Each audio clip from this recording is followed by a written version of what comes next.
Ashes పూర్తయిపోయింది. Australia మరోసారి Ashes గెలిచారు. వాళ్ళ సొంత గడ్డపై ఆడుతూ ఇంగ్లాండ్ ని కంఫర్టబుల్ గా ఓడించారు. ఇన్ఫాక్ట్ మొదటి 3 మ్యాచ్లు అయిపోయేసరికి సిరీస్ లో యాషెస్ వాళ్ళ సొంతం అయిపోయింది. 4గో మ్యాచ్ లో ఇంగ్లాండ్ గెలిచారు. బట్ 5వ మ్యాచ్ లో అగైన్ మళ్ళీ ఆస్ట్రేలియా గెలిచి సిరీస్ ని 4-1 అన్న స్కోర్ లైన్ తో సొంతం చేసుకున్నారు. ఆఖరి మ్యాచ్ లో ఏం జరిగింది? Will talk little bit about that. So let's get started. Fifth test match Sydney cricket ground లో ఉస్మాన్ ఖ్వాజాకి ఇది ఆఖరి టెస్ట్ మ్యాచ్. రిటైర్ అయిపోయాడు తను. ఇన్ఫాక్ట్ టెస్ట్ మ్యాచ్ మొదలైన దాంతోటే అండ్ ఈ కొత్త సంవత్సరంలో తన ఆఖరి టెస్ట్ మ్యాచ్ ఆడడం, తన హోమ్ గ్రౌండ్ లో ఆడడం తనకి ఎంతగానో ఆనందాన్ని కలిగించుంటుంది. It's had a fantastic career. So we wish Usman Khawaja a very happy retirement and hopefully next Ashes వచ్చేసరికి ఇన్ఫాక్ట్ తను కూడా అన్నాడు ఇది పోస్ట్ మ్యాచ్ మాట్లాడుతూ కూడా, బ్లేజర్లు సూట్లు వేసుకొని కూడా కామెంటరీ చేయడానికి వస్తే బాగుంటుందని ఆశిస్తున్నానని చెప్పాడు. Let's just hope that he gets a chance to do that. Now test match లో ఏం జరిగింది అని కనుక గమనిస్తే ఒకసారి స్కోర్ బోర్డ్ చూద్దాం. ఇంగ్లాండ్ మొదట బ్యాటింగ్ చేస్తూ 384 రన్స్ స్కోర్ చేశారు ఫస్ట్ ఇన్నింగ్స్ లో. And reply Australia scored mammoth 567. ఎవరు ఎంత స్కోర్ చేశారో చెప్తాను. రెండో ఇన్నింగ్స్ లో ఇంగ్లాండ్ కూడా డీసెంట్ గానే పర్ఫామ్ చేశారు. 342 కి ఆల్అౌట్ అయిపోయారు. కానీ కావాల్సిన 161 పరుగులు 5 వికెట్లు నష్టపోయి ఆస్ట్రేలియా స్కోర్ చేసి మ్యాచ్ గెలిచేశారు. సో ఇన్ ఆల్ సమరీ ఇది. బట్ అఫ్ కోర్స్ డీటెయిల్స్ లోకి వెళ్దాం. అక్కడే మనకు అర్థమైంది ఎవరు top performers. So speaking about that, England కి ఫస్ట్ ఇన్నింగ్స్ లో 384 రావడానికి ప్రధాన కారణం జో రూట్. తన రెండో సెంచరీ ఈ యాషెస్ సిరీస్ లో 160 పరుగులు స్కోర్ చేశాడు. వెరీ కామ్ అండ్ కంపోజ్ నాక్. ఎప్పట్లాగానే కంట్రోల్లో కనిపించాడు. తను ఉన్నంతసేపు ఇంగ్లాండ్ ఒక ధైర్యం ఉండింది. తనకి హ్యారీ బ్రూక్ మంచి కంపెనీ ఇచ్చాడు. ఫస్ట్ ఇన్నింగ్స్ లో 84 పరుగులు తను స్కోర్ చేశాడు. బట్ దాని తర్వాత తన వాళ్ళ పైన వాళ్ళ కింద ఎవరు పెద్దగా రన్స్ చేయకపోవడంతో 384 పరుగులు మాత్రమే చేశారు.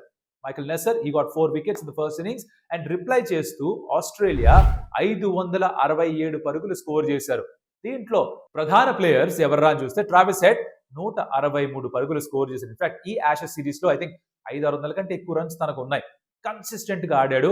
ఉస్మాన్ ఖవాజా ఒక టెస్ట్ మ్యాచ్ లో తన అందుబాటులో లేకపోతే మిడిల్ ఆర్డర్ నుంచి ఓపెనర్ గా రావడం, అక్కడ రన్స్ కొట్టడం, దాని తర్వాత తన ప్లేస్ అక్కడే సీల్ చేసేసుకున్నాడు. ఐ థింక్ ఓడిఐస్ లో T20s లో అయితే ఓపెన్ చేస్తాడు. ఇక రానుకోను ముందున్న రోజుల్లో టెస్ట్ మ్యాచెస్ లో కూడా ట్రావిస్ హెడ్ ఓపెన్ చేయబోతున్నా అర్థమైపోయింది. ఇన్ఫాక్ట్ ఉస్మాన్ ఖవాజా తన ఆఖరి టెస్ట్ మ్యాచ్ లో మిడిల్ ఆర్డర్ ఆడాల్సి వచ్చింది. అంత బాగా ఆడాడు ట్రావిస్ హెడ్. ఎనీవేస్ 163 తనకి. దాంతో పాటు తన కెప్టెన్ స్టీవ్ స్మిత్ తను కూడా మరొక సెంచరీ స్కోర్ చేశాడు. 138 పరుగులు. అగైన్ సిడ్నీ అంటే ఎంతో ఇష్టం ఈ స్టీవ్ స్మిత్ కి. మరొక సెంచరీ తను నమోదు చేసుకున్నాడు. So 567 was a lot of runs and దాన్ని కౌంటర్ చేయడానికి ఇంగ్లాండ్ రెండో ఇన్నింగ్స్ లో ఏం చేశారో చూద్దాం. సెకండ్ ఇన్నింగ్స్ లో ఇంగ్లాండ్ 342 రన్స్ స్కోర్ చేశారు. దానికి కూడా ప్రధాన కారణం మొట్టమొదటి సెంచరీ స్కోర్ చేసే టెస్ట్ మ్యాచ్ క్రికెట్ లో Jacob Bethell. RCB fans will be delighted. ఎలా అయితే ట్రావిస్ హెడ్ రన్ స్కోర్ చేశారని చెప్పి ఎస్ఆర్హెచ్ ఫ్యాన్స్ హ్యాపీగా ఉంటారో, అలాగే ఇక్కడ జేకబ్ బెథెల్ రన్ స్కోర్ చేసినందుకు ఆర్సీబీ ఫ్యాన్స్ కూడా will be delighted as far as Indian cricket fans are concern. Because తను ఫామ్ లో ఉండడానికి ఒక చిన్న సంతోషం ఉంటుంది వాళ్ళకి. His made in century. తన పేరెంట్స్, తన సిబ్లింగ్స్ అందరూ కూడా కలిసి సెలబ్రేట్ చేసుకున్నారు. It's great knock, fantastic performance. Hopefully ఇలాంటివి ఎన్నో భవిష్యత్తులో తను స్కోర్ చేస్తాడు ఇంగ్లాండ్ కానీ ఒక నమ్మకం ఏర్పడుతుంది ఇంగ్లాండ్ ఆమె మొత్తానికి కూడా. నౌ ఆ సెంచరీ ఒకటి తీసేస్తే పెద్ద స్కోర్స్ ఎవరు చేయలేదు. అందుకనే వాళ్ళు 342 మాత్రమే చేశారు రెండో ఇన్నింగ్స్ లో, which left Australia to get 161. ఒక 5 వికెట్లు పడిపోయినా ఉస్మాన్ ఖ్వాజా కూడా వచ్చి 10 రన్స్ కి అవుట్ అయిపోయినా కూడా 10 కూడా కాదు 6 పరుగులే కొట్టినట్టుగా ఉన్నాడు. ఇన్సిడెంటలీ ఉస్మాన్ ఖ్వాజా, విరాట్ కోహ్లీ తన లాస్ట్ టెస్ట్ మ్యాచ్ 20 రన్స్ అయితే స్కోర్ చేశాడు. మొదటి ఇన్నింగ్స్ లో 17, రెండో ఇన్నింగ్స్ లో 6. అదే స్కోర్ తను కూడా చేసి బయటకు వెళ్ళిపోయాడు. Just coincidence. దీంట్లో ఏమీ పెద్ద కంపారిజన్ ఏమీ లేదు. జస్ట్ విచిత్రమైన ఒక యాదృచ్ఛికమైన అంశం అనమాట. చెప్పాలనిపించింది చెప్పాను. ఇలా జరిగింది. ఓవరాల్ గా player of the match was Travis head for his 163 and of course player of the series ఈ యాషెస్ ఎవరు డామినేట్ చేశారు అంటే మిచెల్ స్టార్క్ డామినేట్ చేశాడు. బికాస్ తను ఏకంగా 31 వికెట్సే తీసుకున్నాడు. ఒక యాషెస్ లో ఒకప్పుడు మిచెల్ జాన్సన్ 30కి పైగా వికెట్స్ తీసుకొని ఉక్కిరి బిక్కిరి చేసేసాడు, భయపెట్టేశాడు ఇంగ్లాండ్ బ్యాటర్స్ ని. Jonathan Trott who's the Afghanistan head coach now, తనకి ట్రామటైజ్ చేశాడు విధంగా బౌన్సర్లు వేసి బాడీలోకి. తను టెస్ట్ క్రికెట్ నుంచి బయటకు కూడా వెళ్ళిపోయాడు. దాని తర్వాత అఫ్ కోర్స్ మెంటల్ ఎగ్జాషన్ అవన్నీ కూడా కారణాలుగా చెప్పి. బట్ ఎనీవేస్ ఆ మిచెల్ జాన్సన్ ఇప్పుడు ఒక మిచెల్ స్టార్క్. ఈ మిచెల్ ఎవరైతే ఉన్నారో వీళ్ళు మామూలుగా పర్ఫామ్ చేయరు. యాషెస్ అంటే పూనకాలు వచ్చేస్తాయి అనమాట వీళ్ళకి. 31 వికెట్స్ మాత్రమే కాదు, ఈ also scored in excess of 150 runs. 2 half centuries కూడా ఉన్నాయి. So with bat with ball contribute చేశాడు అండ్ చాలా స్థాయిగా తనకంటూ ఒక పేజీ రాసుకున్నాడు ఆస్ట్రేలియా యాషెస్ చరిత్రలో. అలా బేసికలీ 4-1 అన్న స్కోర్ లైన్ తో ఆస్ట్రేలియా ఈ యాషెస్ సిరీస్ ని గెలిచేశారు.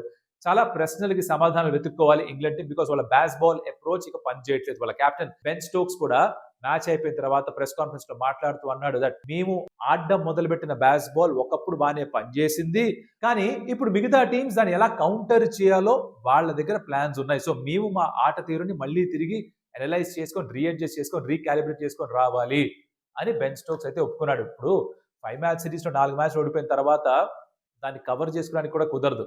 So nowhere to hide. England చాలా విషయాల మీద శ్రద్ధ వహించాల్సిన అవసరం ఉంటుంది. బ్రెండన్ మెక్కలం కోచ్ గా కంటిన్యూ అవుతాడా లేదా అనేది వెయిట్ చేసి చూడాలి. That's up to the ECB of course. ఆ నిర్ణయం వాళ్ళు తీసుకోవాలి. But Australia I think they'll be really happy. 4-1 అన్న స్కోర్ అయితే వాళ్ళు గెలిచారు. నెక్స్ట్ వాళ్ళ కన్నుండేది T20 వరల్డ్ కప్ పైన. ముందు ప్లేయర్స్ కి రెస్ట్ ఇచ్చారు. ఇన్ఫాక్ట్ ప్యాట్ కమిన్స్ కూడా టెస్ట్ సిరీస్ యాషెస్ గెలిచేశారు అన్న తర్వాత మిగతా మ్యాచ్లకు రెస్ట్ ఇచ్చి నువ్వు ప్రిపేర్ అవ్వమ్మా T20 వరల్డ్ కప్ చెప్పి పంపించేశారు. సో అలా ఆస్ట్రేలియా ఒక హై కాన్ఫిడెన్స్ తోటి they let the T20 world cup. England మరి ఏం చేస్తారో, ఎలా కౌంటర్ చేస్తారో, ఈ టెస్ట్ ఫామ్ ని ఎలా వాళ్ళు తిరిగి సంపాదించుకుంటారు అన్నది చూడాలి. నా WTC కనుక మీరు చూస్తే points table which is on your screen, you can understand ఎవరు టాప్ లో ఉన్నారో. India needs to do lot.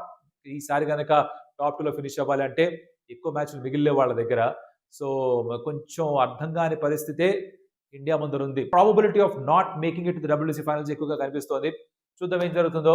మిగతా వాళ్ళందరూ కొన్ని మ్యాచ్లు ఓడిపోయాలంటే ఏమైనా జరిగితే చెప్పలేం. బట్ టాప్ లో ఉన్న టీమ్స్ ఏంటో మీకు తెలుసు. Australia is dominating right now and అదే కంటిన్యూ అయ్యేలా అనిపిస్తోంది.